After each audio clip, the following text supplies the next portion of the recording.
बिहारी सब पे भारी, नहीं तो एक गुजराती जाके हंसेगा कि हम सब बिहारियों पे भारी पड़ के आ गए और बिहारी हमारे कुछ नहीं कर पाए। इस तरह की तैयारी किया है। मैंने भी 2 बार बीपीएससी का इंटरव्यू दिया है, अगर बोलिएगा तो मैं दिखा दूंगा अपना इंटरव्यू लेटर। मेरा फाइनल मेरिट 1 नंबर से रुका है, मेरा मार्कशीट भी है। तो ऐसा नहीं है कि हम नहीं लड़ रहे, हम भी सोचते कि यार हम भी सेफ हैं, हमें क्या मतलब है। यदि मैं मेंस में छट जाऊंगा तो फिर मेरे साथ कोई खड़ा नहीं होगा, मैं कुछ संख्या रहेगी। फिर इंटरव्यू में छटूंगा तो मेरे साथ कौन आएगा, जब यानी हम इनके साथ आज खड़े रहे। आपके फ्री में कितने मार्क्स आ रहे हैं अभी फ्री में? मेरे 110 नंबर है। 110 नंबर। कि जुल्मी जब जब जुल्म करेगा, जुल्मी जब जब जुल्म करेगा, चप्पा चप्पा गूंज उठेगा, जोश दिलाइए, जोश करेगा, जोश दिलाइए। चप्पा गूंज उठेगा, जुल्मी जब जब जुल्म करेगा, चप्पा चप्पा गूंज उठेगा। री एग्जाम देना होगा, देना होगा, देना होगा, देना होगा, देना होगा, देना होगा, देना होगा, देना होगा। सरफरोशी की तमन्ना हमारे दिल में, सरफरोशी की तमन्ना हमारे दिल में। 17 तारीख को मैंने एक वीडियो देखा था रोहित सर का यूट्यूब पे, उन्होंने वीडियो डाला था। उन्होंने उसमें एक लाइन लिखी है, बोली है, जो महाभारत का है, उन्होंने कोटेशन किया है कि अन्याय देख रहे चुप बैठना ये बड़ा दुष्कर्म है, न्यायार्थ अपने बंधुओं को दंड देना धर्म है। मैंने जब वो वीडियो देखा तो मुझे लगा कि नहीं गलत हो रहा है। यदि गलत नहीं होता तो इतने लोग जो युवा है वो रोड पे आज खड़े नहीं होते, कुछ शौक से थोड़े खड़ा है। उन्होंने ये चीज भी बोला था कि हम बिहारी हैं, जैसे कि आप बोलते हैं कि हम, जैसे कि रीओपन की बात हुई थी, उसमें बोले कि नहीं हम रीओपन नहीं करेंगे। 80,000 के चक्कर में, चाहे 90-96,000 के चक्कर में 4 लाख को परेशान नहीं करेंगे, तो आप 12,000 के चक्कर में क्यों सबको परेशान कर रहे हैं। जो है क्रॉस वेरिफिकेशन किए, जैसे ही अखबार में आया तो हमने थाना वहाँ पे गया, पता किए, वीडियो भी दिखाया गया, फोटो भी दिखाया गया। वास्तविक में सोनू जो है फांसी लगा करके वो अपना जीवन की लीला जो है खत्म कर दिया। फांसी लगा के? बिल्कुल। कहाँ पे? सोनू हनुमान नगर।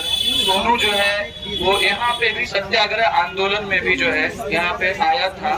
3 से 4 दिन हमारा सोनू हमारे बीच था, ठीक है। हमारा सोनू 3 से 4 दिन हमारे बीच रहा है और वो फ्रस्ट्रेट है। हम कितने सोनू यहाँ पे हैं, 1500, 1800, 2000 सीट के लिए हम लोग आज 8वां दिन चल रहा है, कोई सुनने वाला नहीं है। इसी आंदोलन के बारे में एक बात बोली। मेरा नाम राम कश्यप है, पुकारू नाम।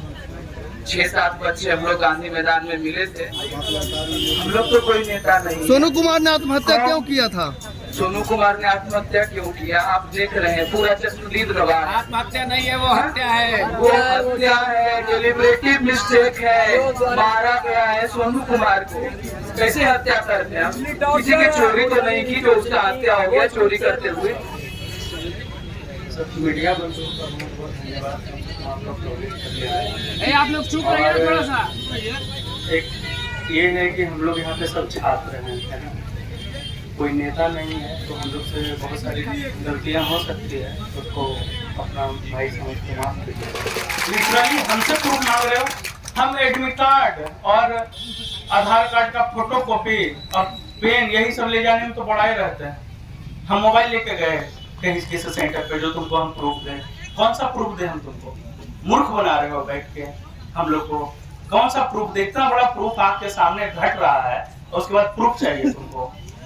अब देखिए आयोग का कारनामा देखते जाइए और हम लोग से जवाब मांग रहा है। बढ़िया से बैठे 8 दिन से जवाबें देने के लिए बैठे हैं, बढ़िया से जवाब देंगे, आप लोग के सामने देंगे और आप लोग को हर एक सवाल पूछने का मौका दें, खुल के पूछिएगा, है ना, क्योंकि आयोग जैसा हम लोग चोर नहीं है कि जवाब देने में भागेंगे, आनाकानी करेंगे। पूरा सामने है और हक से, सामने से, सच्चाई से आवाज आपका जवाब देंगे। अब आयोग क्या क्या क्वेश्चन तो टाइम पे बांटा नहीं, है ना, उसके बाद आप एग्जाम रद्द कर दिए, आपने डेट घोषित कर दिया एग्जाम लेंगे। क्यों भैया? उन 12,000 बच्चों का आप अलग एग्जाम क्यों लीजिएगा? कॉन्स्टिट्यूशन पढ़े हैं? Right to equality fundamental right के अंतर्गत आता है। अच्छे से कान खोल के सुनिए। शायद दूसरे राज्य से आए तो बिहार का आवाज आपको नहीं सुनाई दे रहा, अच्छे से सुना रहे। राइट टू इक्वलिटी मतलब शायद इंग्लिश नहीं समझ में आता होगा। समानता का अधिकार, और समानता का अधिकार ये कहता है हर को बराबर बराबर अधिकार मिलना चाहिए। कहीं ना कहीं आप इम्प्लांट कर रहे हैं क्या? सच बताऊं, राजनीति नहीं समझ में आता था। यहाँ जब 8 दिन बैठे हैं ना और ये लोग का जब कारनामा देख रहे हैं तब राजनीति समझ में आ रहा है कि ये इतना गंदा राजनीति होता है। हम लोग तो पॉलिटिक्स में पढ़ते हैं कि जो सरकार ऐसे करती है वैसे करती है, अच्छा कुछ अच्छा होता है। अभी आपको बताऊंगा, एक छोटा बच्चा आया यहाँ पे, वो छोटा बच्चा उसको जरूर दिखाइए। उससे जब मैं पूछा ना कि भाई क्यों आए हो, पता है क्या जवाब दिया? विश्वास नहीं होगा। बोला भैया आज आप लोग के साथ में, कल हमारे साथ हुआ परीक्षा परिसर में आप एग्जाम रद्द किए, आप पुनः कह रहे हैं उसका फिर से एग्जाम लेंगे 12,000 बच्चों को। 12,000 एक सेंटर का, किसको मूर्ख बना रहे हो यार? वो एक सेंटर है। 24 सेंटर। आपको लग रहा है कि पूरी तरीके से सब प्लांटेड था कि 12,000 बच्चों का जानबूझकर एक सेंटर पर डालो ताकि उसको कह देंगे एक सेंटर है। और ये लोग है जो बिहार का बच्चा होगा, गरीब मजदूर का बच्चा होगा, मूर्ख बन जाएगा। गरीब मजदूर का बच्चा जरूर है सर, पर पॉलिटिक्स हम भी पढ़ते हैं, कॉन्स्टिट्यूशन पढ़ते हैं और उसको जीते हैं हम लोग, है ना। कोई मंत्री लोग तो अनपढ़ है, वो सब तो कभी पढ़ने लिखने से मतलब ही नहीं है। क्या बात कर रहा है? नीट का बात कर रहा है, उसमें 23 लाख बच्चा बैठता है। किस पागल उगल हो क्या यार तुम लोग? पागल हो? 23 लाख बच्चा बैठता और क्या बात कर रहा सुप्रीम कोर्ट ये वो। हम क्या मांग कर रहे हैं? हम आम बोलते हैं तुम इंग्लिश सुनते हो, हम आम बोलते हैं इंग्लिश जवाब देते हो। खिचड़ी बना रहे हो और हम बिहारियों को मूर्ख बना रहे हो। आज तक यहाँ पे हम लोग बैठे हुए हैं, अनुनय विनय कर रहे हैं, क्योंकि हम लोग राम के वंशज हैं, है ना। और राम जी भी समुद्र के किनारे बैठ के अनुनय विनय कर रहे थे। और उसके बाद जब समुद्र नहीं माना तो राम जी क्या किए? उठाए ना। हम लोग आज वही उठाने वाले, पूरी तरीके अहिंसात्मक तरीके से आपके खिलाफ बाण उठाए, पूरी तरीके से। यहाँ पे हम लोग माँ और बहन सबका लाइन लगाते हैं, ठीक है। सबका माँ का ममता उमड़ पड़ा सर, माँ की ममता उमड़ पड़ी, है ना। उसमें तो धरती फट जाता है। आप लोग का हृदय नहीं फट रहा, क्योंकि जो 400-500 करोड़ का जो कारोबार है सब प्रभावित हो जाएगा ना। अब खुलेआम आप एलिगेशन लगाते हैं, आप दिन से बैठे आप नहीं सुन रहे, पूरी तरीके से आप अपने काले कारनामों को छुपाना चाहते हैं। देखिए, सबसे पहले आयोग हम लोगों को कहती है कि वहाँ पे जो लोग बैठे हैं वो अभ्यर्थी नहीं है। इसका प्रूफ हम आयोग को देना चाहेंगे। यहाँ जितने लोग हैं सभी एडमिट कार्ड धारी हैं, आप देख लें। और इसमें यहाँ से देख लीजिए, ये मेरा ही एडमिट कार्ड है यार, मोबाइल में जूमिंग दिया हुआ है। और यहाँ एक भी अभ्यर्थी आपको ऐसा नहीं मिलेगा जिसके पास एडमिट कार्ड नहीं है। सभी के सभी यहाँ शुद्ध रूप से बीपीएससी के एस्पिरेंट हैं। सबसे पहली बात ये। दूसरी बात ये है कि इस एडमिट कार्ड पे जो सेंटर लोकेट हुआ है हम वहीं गए थे। आपका जहां इनविटेशन आया हम वहीं गए। कार का पालन हो रहा है। अगर 12,000 बच्चों का एग्जाम एक साथ हो रहा है और बाकी सबका एक साथ, सबसे पहले आयोग एक केंद्र कह के बरगलाती है सभी बच्चों को और मीडिया को, सरकार को, सबको बरगलाती है। हम आपको ये बता दें कि कल हम आयोग का एक नोटिफिकेशन पढ़ रहे थे, उसमें एक एक डाटा लिखी कि हम इतने सारे एग्जाम लिए, किसी में कोई दिक्कत नहीं हुई। आप इतने सारे डाटा का एनालिसिस करते हैं, आप ये डाटा सामने क्यों नहीं लाते कि बापू सभागार 24 केंद्र के बराबर है? आप ये सामने क्यों नहीं लाते? ये डेटा एनालिसिस कौन करेगा कि एक केंद्र पे 500 के एवरेज में बच्चे होते हैं? हमारे सेंटर पे, जिस सेंटर पे मैं थी, वहाँ 460 बच्चे थे। तो इसी हिसाब से 24 केंद्र हो गए एक बाबू सभागार। तो आप ये बताइए 912 में आप क्या 24 केंद्र का अलग लेंगे एग्जाम और बाकी केंद्र का अलग लेंगे? ये कहाँ से समानता है हमारे साथ? दूसरी बात, अगर आपके पेपर का वैसा लेवल होता, तो 1 मिनट के लिए हम सोचते, लेकिन आपके पेपर का लेवल क्या है? आप पूछते हैं मिनिस्ट्री के बारे में, किनकी मिनिस्ट्री कौन सी है। क्या ये बच्चा प्रेडिक्ट नहीं कर सकता है कि आगे वहां आने वाले 10-15 जो मिनिस्ट्री उसको हम रट ले? क्या ये क्वेश्चन प्रेडिक्टेबल नहीं है? क्या हम ये गेस नहीं कर सकते? तो आपके क्वेश्चन तो ऐसे ही स्ट्रेट फॉरवर्ड है। क्या 10 दिनों और 20 दिनों में जो भी आप टाइम दिए 4 जनवरी का उतने बीच में तैयार नहीं कर लेंगे?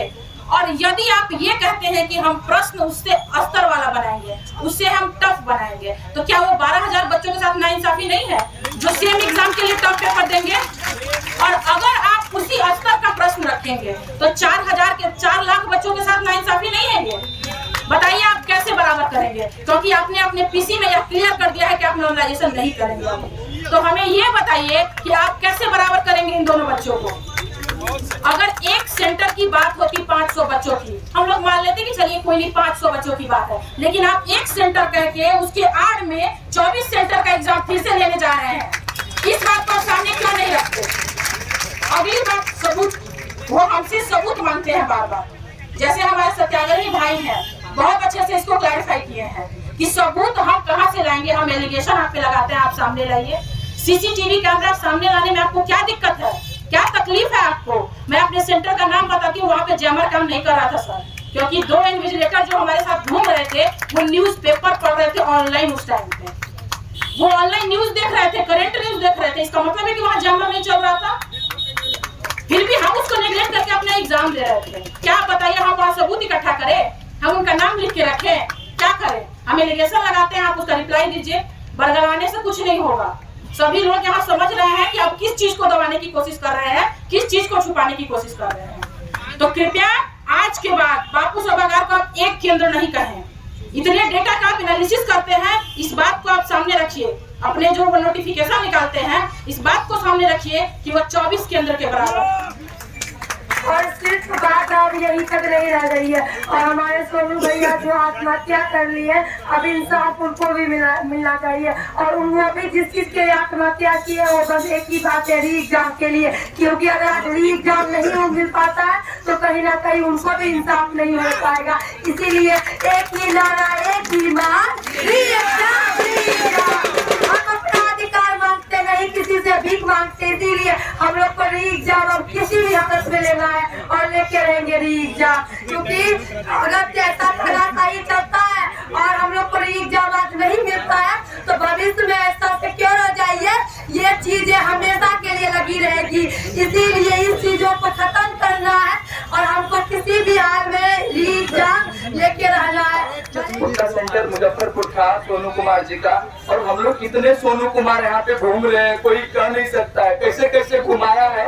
नेता से लेकर के आयोग तक, मैं प्रथम दिन 7 तारीख से लेकर के आज तक ग्राउंड पे हूँ। मैं एक एक स्टोरी बता सकता हूँ। जब आप एक डॉक्यूमेंटेशन बनाएंगे पूरा, भले हमारा आंदोलन अभी तक सक्सेस नहीं हुआ है, कोई कहता है कि अपोजिशन के द्वारा प्रायोजित है, 2 दिन तक कोई अपोजिशन नहीं आई, कोई न कोई तो आएगा जिसकी जमीर जिंदा है। आनंद मिश्रा सर IPS आए जो नहीं थे। हम लोग आज शाम में आयोग के पास पैदल मार्च जा रहे हैं। हमारे साथ है ना माँ होगी, हमारे साथ ढेर सारी बहनें होगी, हमारे साथ ढेर सारे एडवोकेट होंगे और हमारा तो ये पूरा भाइयों का सबका साथ तो है।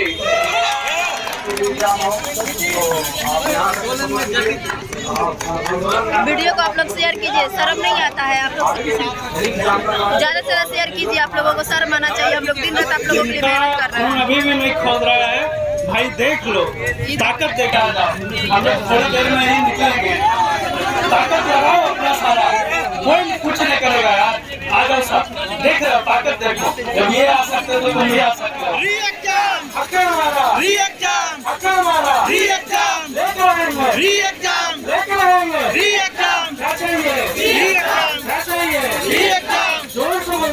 आप पहले आप अपना परिचय दीजिए। मेरा नाम आयुष है और पटना स्थित बुद्धा कॉलोनी में रहता हूँ और मैं अपनी बहन के साथ आया हूँ। अपने बहन के साथ आए हो, किस लिए? पहले तो मैं अपने बहन का साथ दूंगा और दूसरी बात, अगर 2024 में ये हाल है, जब हमारा युग आएगा, जब हमारा युग आएगा तो क्या हाल होगा वो हम सोच नहीं पा रहे हैं। इसीलिए इस चीज़ को अभी सटा दिया जाए तो अच्छा रहेगा। तो आप तो बच्चा है ना, आप बच्चा हैं। उम्र बस एक नंबर, उम्र से कुछ नहीं होता, जज्बा होना चाहिए। जज्बा होना चाहिए। फिर तो आपके दीदी जो हैं कि अभी धरना पे बैठे हैं और आप भी आकर बैठ गए, क्या लग रहा है कि सरकार आप लोगों की बात सुन पाएंगे? बूंद बूंद से घड़ा बढ़ता है, बूंद बूंद से घड़ा बढ़ता है। एक आएगा, एक को देख के दो आएंगे, दो को देख के चार आएंगे, और चार आएंगे तब सरकार डरेगी। जैसे कि अभी सुनने को लिए मिला है कि बीपीएससी का जो स्टूडेंट थे सोनू भाई 4 दिन तक धरना पे बैठे, अनशन पे बैठे, और 5वां दिन उनके मॉर्निंग में कॉल आती है कि सोनू भाई अब इस दुनिया में ना रहे। उनके लिए क्या कहना चाहेंगे? वो उनके लड़ने की शक्ति खत्म हो गई थी। उनके लड़ने की शक्ति खत्म हो गई थी। उनको लगा है कि बिहार भ्रष्टाचार हो चुका है और उसे कोई नहीं बचा सकता है, इसलिए उनकी शक्ति खत्म हो गई, उन्होंने हार माना। उसके जिम्मेदार कौन होते हैं? आयोग और सरकार। ये आप कैसे आरोप लगा सकते हैं सरकार को, क्योंकि वो अपने आप सुसाइड किए ना? अगर सरकार ये बात उसी 4 दिन में मान लेती तो आज भैया हमारे साथ रहते हैं।